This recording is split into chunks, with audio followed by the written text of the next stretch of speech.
I ran away from home when I was a teenager. I just wasn't getting along with my stepfather and decided I needed to get away from my family. I had some cash saved up from my part-time job, plus I took some money from my stepfather too. I guess I should feel bad about telling you that, but the truth is, I really didn't. He was quite an asshole, and I wouldn't even mind to this day if he knew that I did. So I set off to God knows where, and I really didn't have a plan at all. I thought I would just walk, maybe hitchhike my way across the country. I thought it might be a good idea to go to California, and I know how cliché that is, but I was underage, and California for some reason seemed like a good idea. I had enough money with me that I could have taken a bus or something, but I didn't want to do that either. I think it was because I had no idea what I was going to do when I got there, and I wanted to take the time to think about what I was going to do on the way. Besides, if I was hitchhiking, I might end up finding something, or someone interesting along the way there. My story happened after I had actually made some distance in my journey. I walked a whole lot, and I actually got some rides too. A few of the rides were with semi-trucks, and I thought that was pretty neat. And the truck drivers were the ones that I liked the most. I was just leaving a town, walking my way out and hitching, when a red car pulled over. I got in and introduced myself to the guy driving. His name was Tony, or so he told me. He was just a normal guy, someone you'd expect to see working in an office building or something. He was going to a town that I was going to be going through, and let me know he could drop me off once we got there. I should probably mention that I didn't travel much when I was a kid, so I didn't know much about what the country looked like on the way to California. Though Tony and I were chatting, and the ride was convenient, there was just something about him that I didn't like. I could not put my finger on it, but it seemed like the entire thing was forced talking to me. I told myself simply that he was just not used to picking up hitchhikers, and maybe he was uncomfortable with the situation. I decided to test my thoughts out. "Hey, so you pick up hitchhikers very often?" I asked him. Tony nodded. "Oh yeah, quite a few actually. I figure it's no big deal. I know some people think it's risky or scary, but hey, if I can help someone make it a few miles, then that makes me happy." He stopped for a moment and then looked at me, so I'm glad as I can to help. Again, there was just something off. Even his comments seemed a bit stilted, a bit forced. One thing I did notice, however, is that he never got on the interstate. We were driving down a regular highway, of course, so there were traffic lights and things like that, but it seemed odd to me that he never decided to get on the freeway. There were no tolls and no traffic lights, so it made more sense, but I just thought maybe that wasn't his style. We kept on driving. We went through several towns, and after that he began driving further away from the freeways. We were driving through the towns, and then we were going through less populated roads. We were no longer on the highway. We were just following these random routes. I had been in the car with Tony for a few hours when we were going through a rather hilly area. I just couldn't understand why he was driving like this, and I didn't want to ask him either, because it seemed just weird of me to do that. I decided to remain quiet as we went further on, but the further we drove, the more it seemed like he was not trying to take me to the city that I was going to. I wasn't exactly the best with directions, but I knew we were not going the way that we were supposed to go. I asked him about it at that point, and he just told me he liked to take the scenic routes, and that he hoped I didn't mind. At one point we stopped at a gas station. He got back to the car before I did, and I think that I startled him as he was holding something and quickly tried to hide it underneath his seat. It made me uneasy, but I still got in the car with him. Things then got really odd. While we were driving on the roads, he turned off onto a much more rural road. Things quickly changed from even the small town vibe to the strangest of rural vibes. But that was not nearly as strange, nor as frightening, as when he drove down a random gravel road that was now taking us up a hill. I began to get very nervous due to this weird change. I tried telling myself that maybe the road led out to another that would take us back to asphalt. However, as we traveled further and further into the dark on that road into the hills, I began to get more nervous. We continued to make the small talk that we had been making for quite a while, when finally, the road pulled up to a gate. Looking out past the gate, I noticed that there was a long driveway that led up to a house. "Where are we?" I asked Tony. "Oh, I just needed to make this stop to pick something up. You wait here and I'll be right back." Tony got out of the car. He hopped over the gate and began walking up to the house. And when he was out of sight, I decided to check and see what it was he had stuffed underneath the seat at that gas station earlier. Reaching under his chair, I pulled out a large knife. At that point, everything that happened that evening came together for me. There was the strange behavior of Tony when we talked, seeming like he was hiding something from me. The actual hiding of the knife under the seat of the car when he saw me coming back, and finally this weird trip into these random hills that made no sense at all. He had taken his car keys with him. Honestly, if he had left them in the car, I would have just driven his car out of there, but I didn't have that option. I left the car and took the knife along with me. I ran down the road a bit and then veered off into the trees. I had been hitchhiking for a long time anyway, so it didn't bother me to have to walk out in the hills back to where I had to go.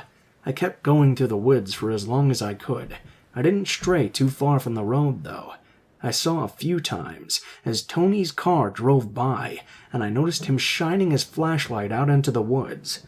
I was always in a good spot, though, so he never noticed me, but I was sure he was looking for me, which then just reinforced my paranoia that he was up to no good at all. I kept walking until I got back to the main road.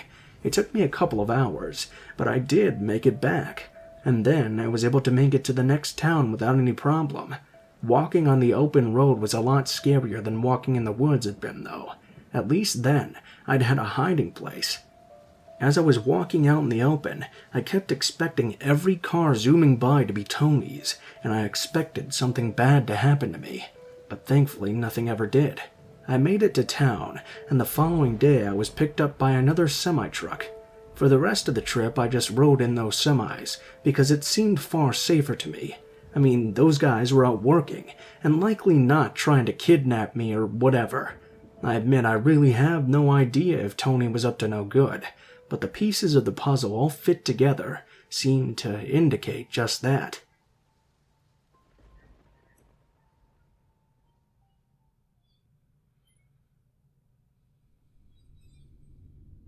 When I was a young teenager boy, I guess I wasn't obsessed with all the same things as the other guys were obsessed with.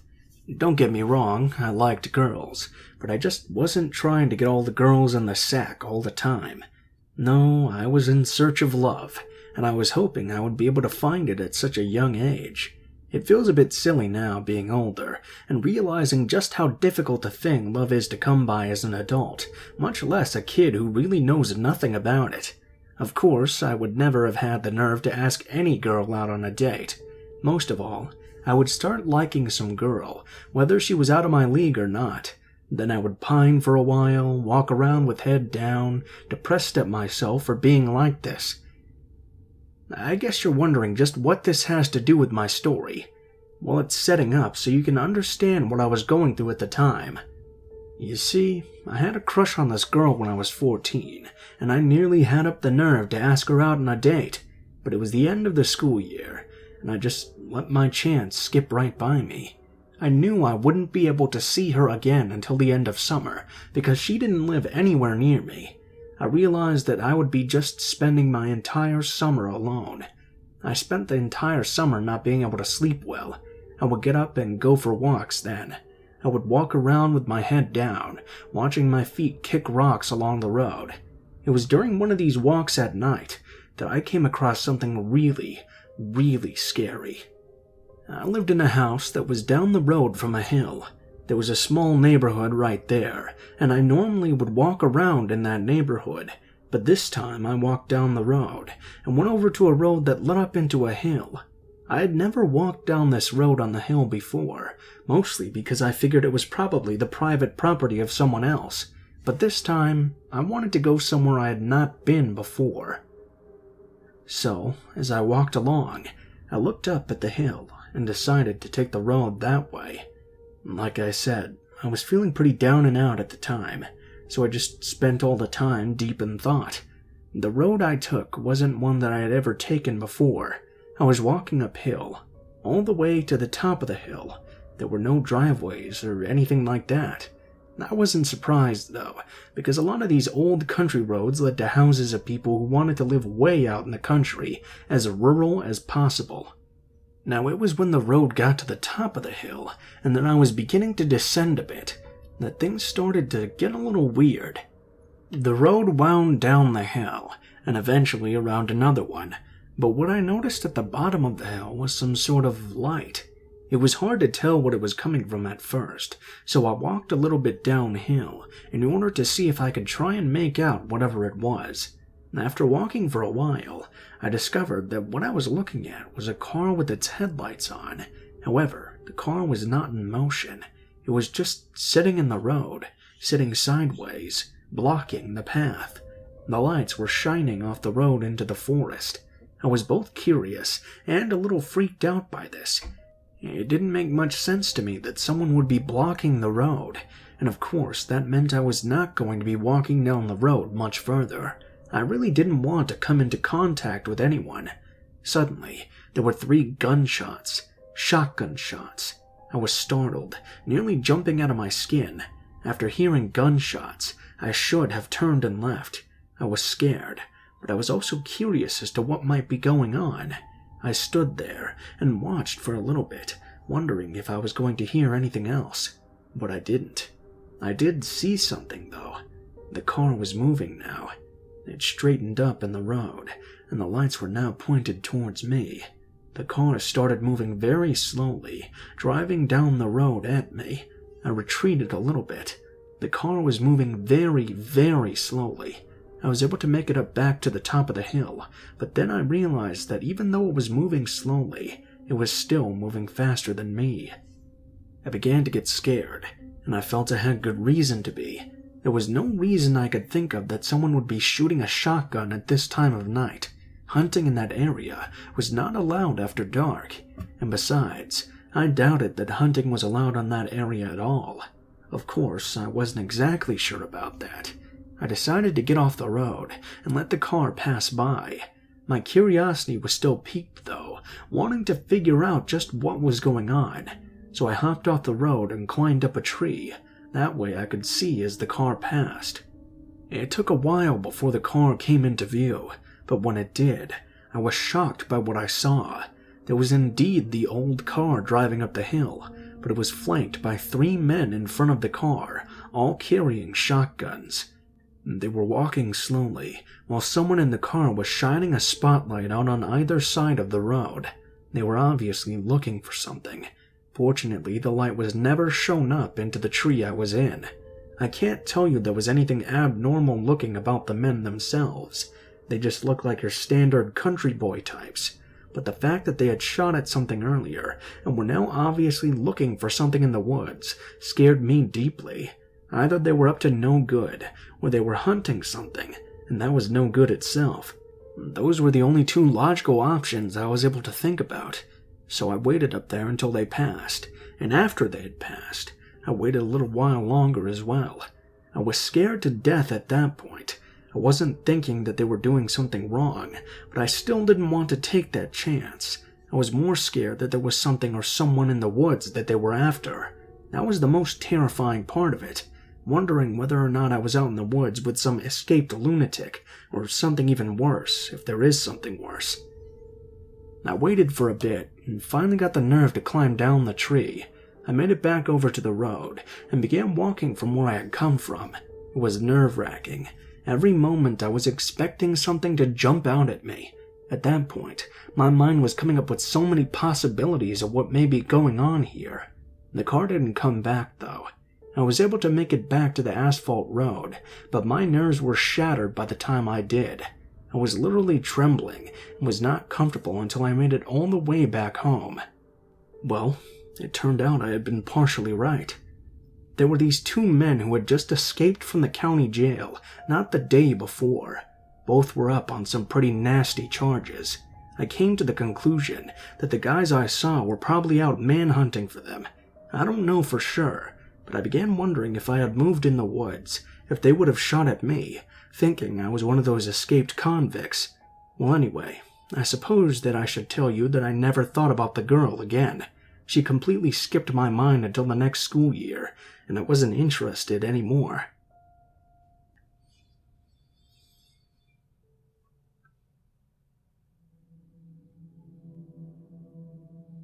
I wasn't exactly sure how to tell this story at first. It didn't happen to me, but I feel like I should tell it in the first person. My grandma was born in the 1930s. Thankfully, she's still hanging on today, but when she tells me stories, they come from a world I could never even imagine, so I'll try my best to show you what happened. My grandma grew up in the country, and not the country that most people are used to. When someone has a house they buy out in the hills, and they have cable phones and electricity, my grandma didn't have any of that. She lived in a little shack, and was eventually one of 11 children. They often didn't have enough food, and they relied on their dad going hunting. This was in the 1930s, and since it is, things were very, very different. My grandma was only 5 years old at the time. She had a brother who was possibly about 2, and although she didn't actually tell me why, one day they decided to go out to a swimming hole. Her parents were off doing something else, and left my grandma, who was 5 years old, to watch her younger brother. It's always weird when she tells me this story. I can't imagine having a 5-year-old being responsible for a 2-year-old, but she assures me that this sort of thing was not out of the ordinary for the time and place that she lived. While her parents, who would be my great-grandparents, were off doing something, this 5-year-old girl in the middle of nowhere was left to watch a toddler right next to a swimming hole. Well, this is where it gets weird. I know that an 80-year-old memory is probably really flawed, but she swears up and down that she saw an arm grab her little brother and him falling into the swimming hole. Being 5 years old, my grandma could not swim herself yet. She began yelling and screaming, trying to get the attention of her parents. She didn't know what else to do. She ran over to the swimming hole and tried to grab her little brother, but she was unable to reach him. The entire time, he was yelling at someone who didn't seem to be there to let go of him. It didn't take too long until the screaming drew the attention of my great-grandparents. They came over and found their son flailing around for his life in the swimming hole. Her dad was able to jump into the water. He grabbed his son. My grandma still swears to this day that when he grabbed the boy and pulled him out of the water, she saw an arm and a hand wrapped around his leg, and when her dad tugged hard enough, the hand let go and went back under the water. A lot of things could have happened here. It could have been her imagination that she noticed the hand there. It's possible she never even saw the arm, and her memory added it later afterwards. Some people might think it was a ghost. But here's the thing. It doesn't really matter what it was. My grandma believed she saw what she told us. Whether she did or not, it was a horrifying memory for her. For some reason, either she really saw this, or her memory added it later. Either way, it was terrifying. I mean, she believed that she witnessed something, that she saw something pull her younger brother into the water and try to kill him. That on its own is damn scary. And of course, things being like they were at the time, her parents punished her for letting it happen in the first place. Yeah, they punished a 5-year-old child for not properly watching a 2-year-old. I really hope that things have changed since.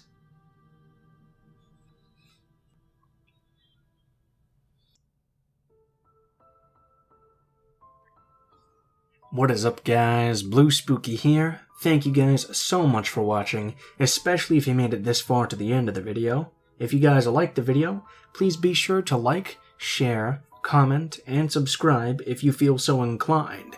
That sort of stuff really helps me out with the audience engagement and really helps my videos get out to a lot more people. So hopefully we can get to that 1 million one day. Help me out, guys. That'd be great.